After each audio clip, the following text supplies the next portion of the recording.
favorite call of the week. Good morning, it's Randy Byrd, and we're here for the Agent Attraction Thursday calls. Favorite call of the week. It just juices me up. It keeps me on task and keeps me accountable to what I say I'm going to do, and having a bunch of your faces looking at me make my calls even better. So I love this day. I've been fortunate enough to have some of the top people in the company come on the call. Today, we got none less than Jesse Zagorsky, one of the top guys in the company. We've had Gene Frederick, Brent Gove, just on and on and on. And really, it's all about providing value.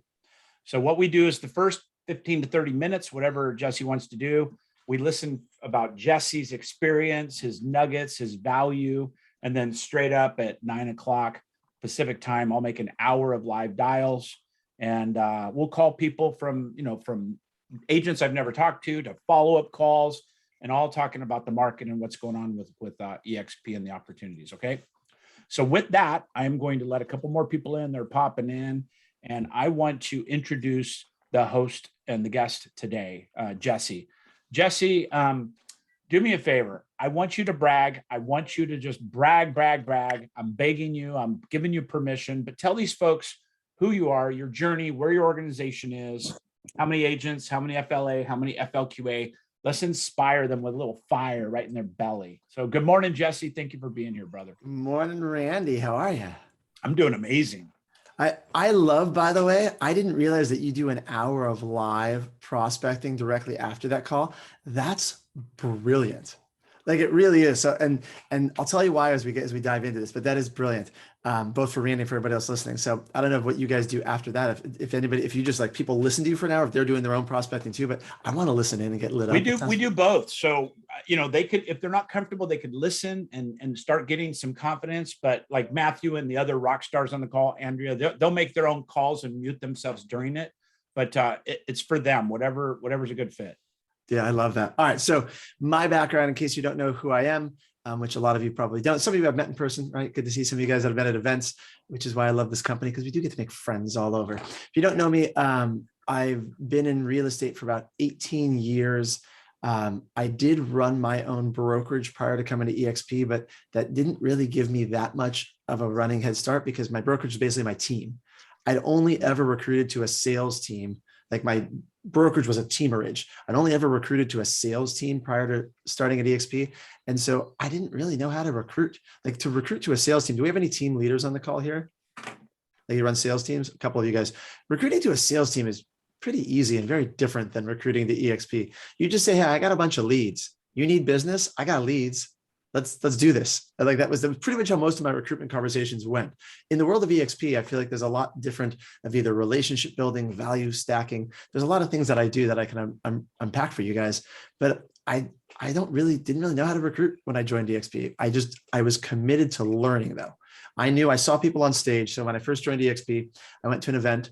How many of you guys are going to the event in Dallas in a month from now? 2, 3 of you, 4 of you? All everybody. Right. By the end of this call, we'll have more hands up. I guarantee it, because I'm going to tell you one of the secret things. Because when we set up this meeting, you said, all right, we need to tell some of the 2 or 3 secret things you did, or the most important things you did to build your organization. So I went to an event right after joining EXP, and I sat there and I watched people walk onto stage, and one after another, there must have been 15 minutes long of people just going on stage and saying, here's my name, here's how long I've been at EXP, here's my people in my organization.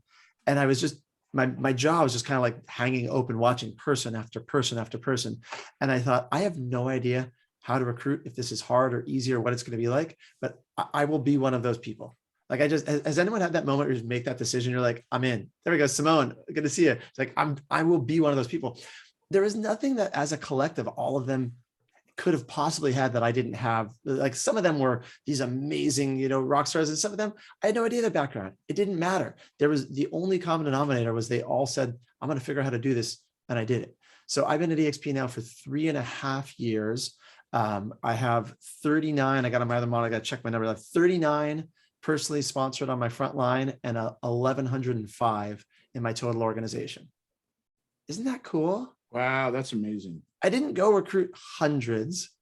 I recruited 39. And I could tell you from all time, let's see here, if I turn off the active, I've recruited 64 total in my entire career at EXP.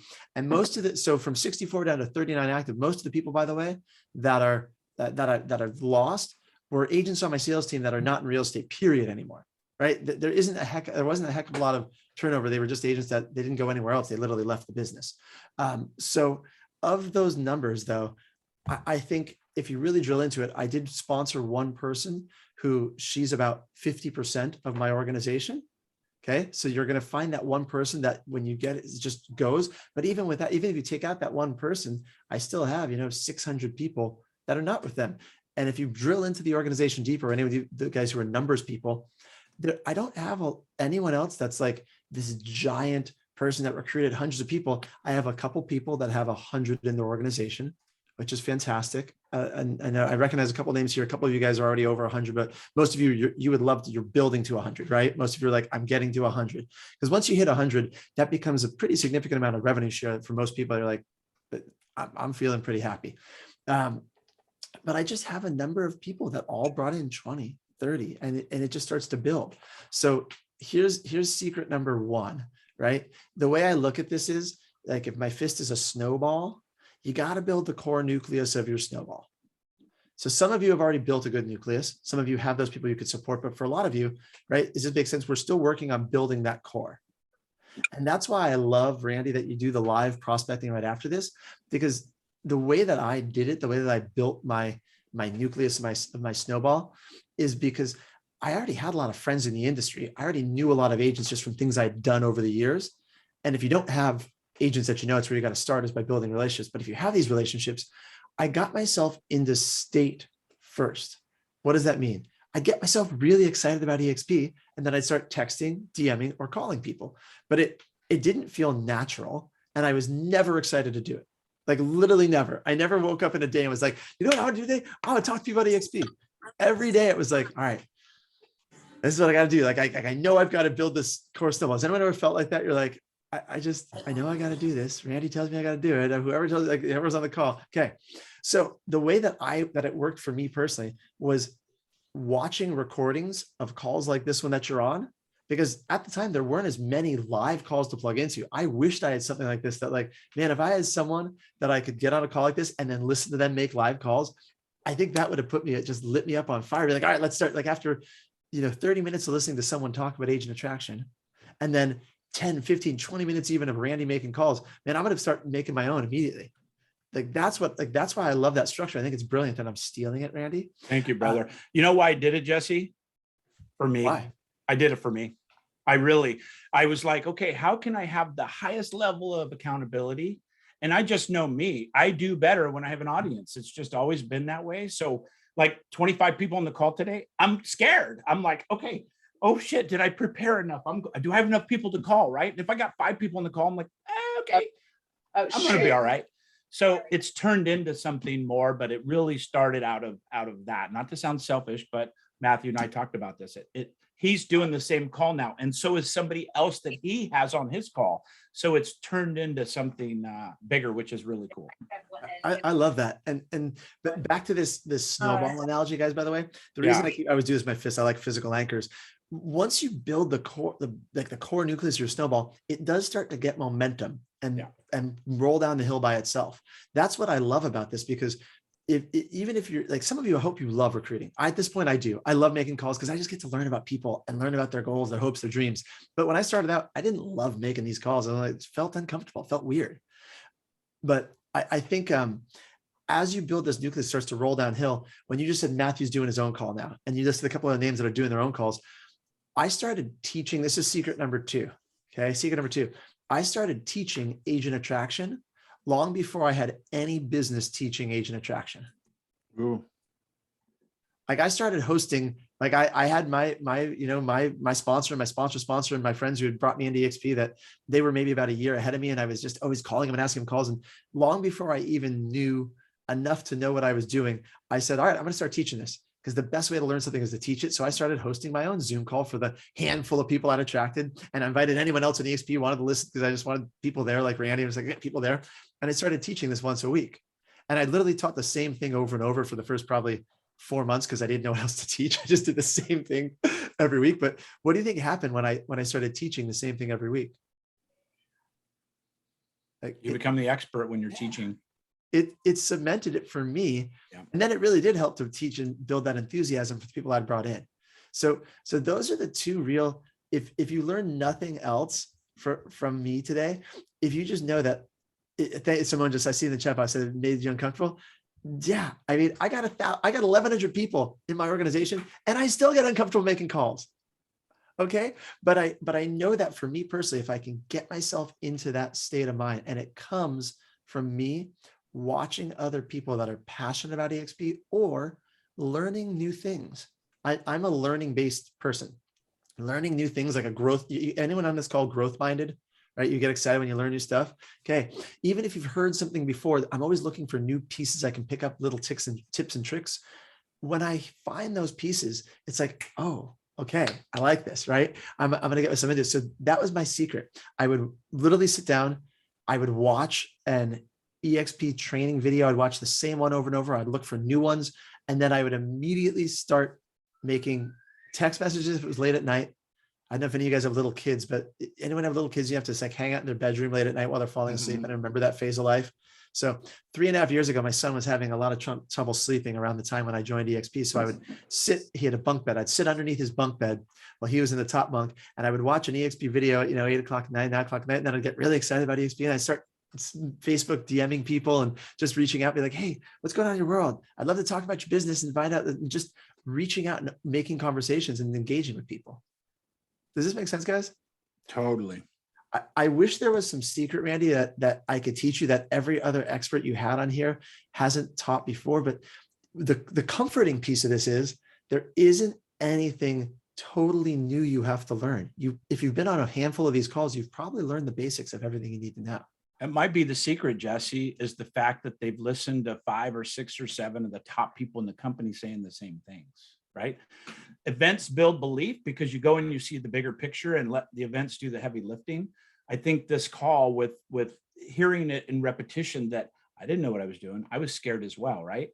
It's interesting. I coach some top agents in the country, some, in the very highest levels, and they're in their groove. If I say make a for sale by owner call, they're like, they have this, they're just ingrained to do it without any fear. But if I go, hey, do this, and they're like, oh, I don't know what to say to that. And they're human beings. They come into a place of like, challenges and fear, and it's all normal.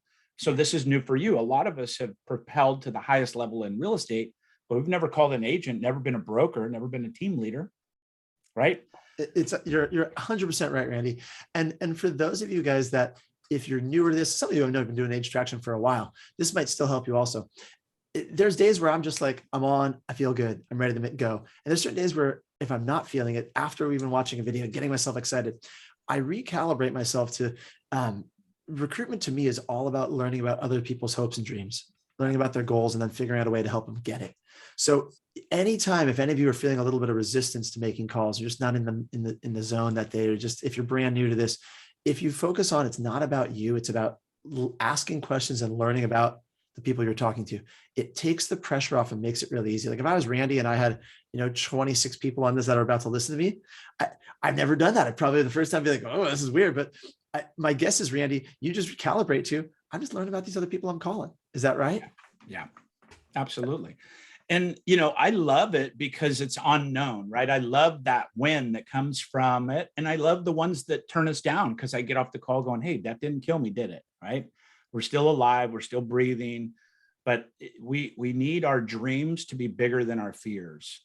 Yeah. And if we can do that, and, like Brent said, we're all competitive, right? There's a very competitive group of people, but when you make it about them and take you out of it, and if you're truly unattached, because you could be attached and faking it, but if you're truly unattached and you're coming from a place of just wanting to aid and help them, then how could you get a no that's going to upset you? How's that possible? 100%. They're not saying no to you. I mean, anyway, and it's just a no now, by the way.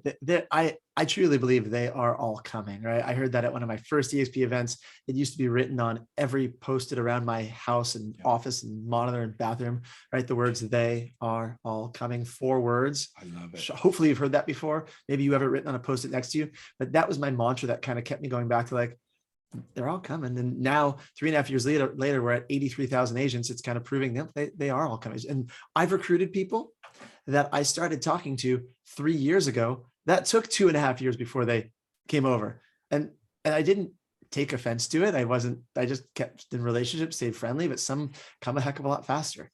I do want to talk again about events again, Randy, because I don't think that you can hear it enough. If you're already going to the event in Dallas, awesome. I'll see you there. Come give me a high five. If you're not going, here's what I want you to know. When I went to my very first EXP event, someone said from stage, probably was Brent, by the way. Brent probably said, never miss an event.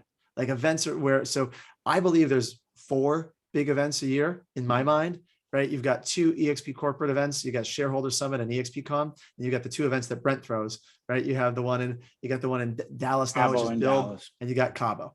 Those to me are like the 4. And in my 3.5 years, I have not missed a single event. I think, I take it back. I did miss that again. That might be a takeaway. I was gonna say, I take it back. I did miss one because we had a COVID issue around one of the Cabos that I was really bummed about. But other than that, barring being sick and not being able to travel, I have not missed an EXP event in 3.5 years. And that is a secret, Randy. I've missed 2 because of stupid COVID. Right. And so we live in a world where things happen. Right. When things are in your control, I'm telling you this, guys, I heard everyone on stage, every one of these people that talked kept saying, I never miss an event. I'm always there. And I'm just someone who's, sometimes I do some things that are pretty smart, some things I'm pretty dumb, but I like to model after people that are smarter than me. And if I saw all these successful people that have built massive revenue share group and these massive organizations saying, I go to every single event, I said, okay, I'm going to go to every single event. And then I had someone else tell me, if you're going to go to an event, make sure you bring a guest. Okay. If you're going to take the time to go to an event, bring a guest. It's the easiest way to attract someone. So I've also never gone to an event without a guest, meaning someone checking out EXP. My personal take on bringing guests, some people bring people who know nothing about EXP. I want someone who's at least, knows a little bit about it, is at least curious, right? Because I think the event's something that just puts them over the edge. So the first thing you have to do is commit yourself to coming to the event. Say, all right, I heard this guy Jesse talk. I was kind of thinking about Dallas. It's, it's 6 weeks away. I'm just gonna go buy a ticket. And when you're buying a ticket, just buy 2, because now you're committed to going to find a guest. It takes that mental commitment first, that once you make a commitment, you have an energetic alignment where you're like, I'm going and I'm going to get someone to come with me. Does that make sense, guys? I love it. Can I share something that Don Yoakum said that just blew me away? And I don't know if you've heard this before, but Don said, if you don't go to the event, that's a fail. That's an F, right? There's nothing in between. It's you failed. You really failed that. If you go to the event, that's a D. And I was like, a D? If I go to the event, I thought that was good. And he goes, that's a D. If you bring your team to the event, that's a C. If you bring a guest to the event, that's a B. And if your guest brings a guest to the event, that's an A. Think about that for a minute. It gave me goosebumps the first time I heard it. I was like, wow, that's brilliant, because that's true. We want to create duplication, right? So getting to the event by ourselves is a win. But in our world, I think that really could be looked at as a D, because then you're fired up and nobody around you is fired up. We had a team bring 52 people to an event, all of their team. They didn't bring a single guest. 52 of their team showed up at Cabo a year ago. A year later, they were out of EXP. Not saying it's related directly, but I think it's related directly. Yeah. Right? Because they got the vision, but nobody else did. So there was value within themselves, but they never expanded outside of that value. Nobody else got to see the gift. I just learned something. I love that. I love that. Those of you who have people in your organization, I would spend the next few weeks calling, reaching out, connecting to make sure that they know how important it is to get to the events. Right? That's my focus right now. And if you don't have anyone in your group, I would say spend the next few weeks, go buy 2 tickets and spend the next few weeks getting a guest committed to come with you. And now I know, Randy, to have your guest bring a guest. So, but it's, if you kind of baby step it, if you throw it all out at once, if you're like, I'm doing this in the training all out at once, but when I'm having conversations, I'm not saying like, hey, you got to come, you got to bring a guest, because that intimidates people who are like, so I want to get them committed themselves to come first. Like, I just want you to come. Great. Okay. Then once they come, that's like, all right, now we got to get you a guest. What do you mean? One Well, you step gotta at a get time. guest. Yeah. One yes at a time. Exactly. Does that make sense, guys? Those of you who have people in your organization, like just get people enrolled first in the idea of coming to the event, and then say, well, if you're already coming, you're gonna kick yourself. And I tell this story a lot because I had a friend who came to an event, their first event, and was like, I should have brought someone with me. They're like, I know you said it, but I didn't do it, and a total wasted opportunity. I will never not miss an event. And then every time since then, this person's brought a guest, and that guest is joined EXP every time. I mean, it's like I have actual case studies from real life that I've seen this work. Does that make sense, guys? Absolutely. I was on GoGo's call about a week and a half ago. She invited me to be on her similar team call. They don't do live dials, and she really, really loved that concept as well. But when I was on that call, I realized that she's got complete buy-in from her organizational leaders. There was 25 people on there. We got 30 people on the call today. And GoGo has really created a movement with inclusion, right? And by the way, if you're not in the circle, you're out of the circle with GoGo, right? I don't know if anybody tracks with GoGo or not, but you got to be indoctrinated into the team GoGo, or you're not getting anything, right? It's like a pass. It's an entry to the cool club. There's a lot to be said for that. I open this up to any teams. I have teams in North Carolina that are not aligned with me that come onto this regularly, and Simone and some other leaders, and I appreciate that, and that's my style. But you can find your own niche within this and have fun with it. Find a group like Matthew brilliantly replicated this. He got Jeff Sutherland to join, and then they started doing their own calls Tuesdays and Thursdays, and they're like, hey, can we borrow this sheet? And I spent like 14 hours designing this tracking sheet for these calls. I'm like, have it, please take it, because that is, all ships rise with the rising tide. That's why I think there's value in you guys coming here and listen to Jesse. You're one of the biggest calls we've had, 30 people, Jesse. I think you're a star, and people, you beat Gene Frederick even. What? But by the way, that cracked me up when you said we've had all these great people: Gene Frederick, Brent Gove, Jesse Zagorsky. I appreciate being said in the same sentence with those guys, because those are guys that I've looked up to and modeled after my entire time at EXP. Yeah, Rich Tomasino's on, and he, I learned so much from him. That guy's just brilliant, and so are you. And so every time that these happen, even though it seems foundational and repetitive, it's not. We're hearing it a different way. We're hearing it from a different voice. We're connecting with people differently. And that, I think, is the beauty of what we do. Well, let me, I know we got 5 minutes, and you're making your live. You can go as long as you want, by the way. There's no timeline. I actually do. Gene went for an hour and 15 minutes. I do an EXP Explain to the top of the hour also every Thursday. Awesome, so I got a hard stop too. I do a live EXP Explain. Every day? What? Every day? Every Thursday. Oh, every Thursday. Okay. Every Thursday, 9 a.m. Pacific. All right. So I just want to be vulnerable on one other piece here, that when I first started, because you just made a comment, you said, it might feel like, really low level or whatever word you used. I was really arrogant when I joined EXP, and I had a mentor tell me, you should watch these videos over and over, these training videos. Like there's a Rob Flick 90-minute boot camp. You should watch that a few times. And I said, I watched it once. I got it. I really did. I'm like, I got it. And then, but it wasn't until about 9 months into being at EXP that I realized, like, oh, I'm watching them over and over for a different reason, not just to learn it. I've learned the ideas, but I'm really taking it at a deeper level. I'm using it to get into the state. But when I made that shift, when I went from being arrogantly saying like, I got this, to really like, nope, I'm a student of this. I'm going to watch these things over and over and over until my eyes bleed. And then I'll find something else when I've burned through that one. I'll go find another one to watch over and over and over again. That's when my agent attraction really shifted gears. Like that was when I went from just kind of like figuring out a little bit what to do to like, no, I got obsessed with this. That was the secret for me. It's not hard. It's not rocket science. It's really not even that much complicated. For me, it was getting obsessed with it and then just having fun with it. But it came from watching the videos over and over and over again. I love that. So Jesse, I have a couple questions. Number one, FLQA. I got a question about that. How many FLQA? 39. Awesome. Oh, so you're 39 FLQA. And no, 26 FLQA. Sorry, okay. 26 FLQA. Awesome. Thank you. Yep. We've got competitive people on this call. They want to know every detail. They want to know what you drink in the morning for breakfast and The short story on that is I only have 5 people on my level 7. Out of my Interesting. 1,105 people, I only have 5 on level 7. So I haven't made FLQA a priority.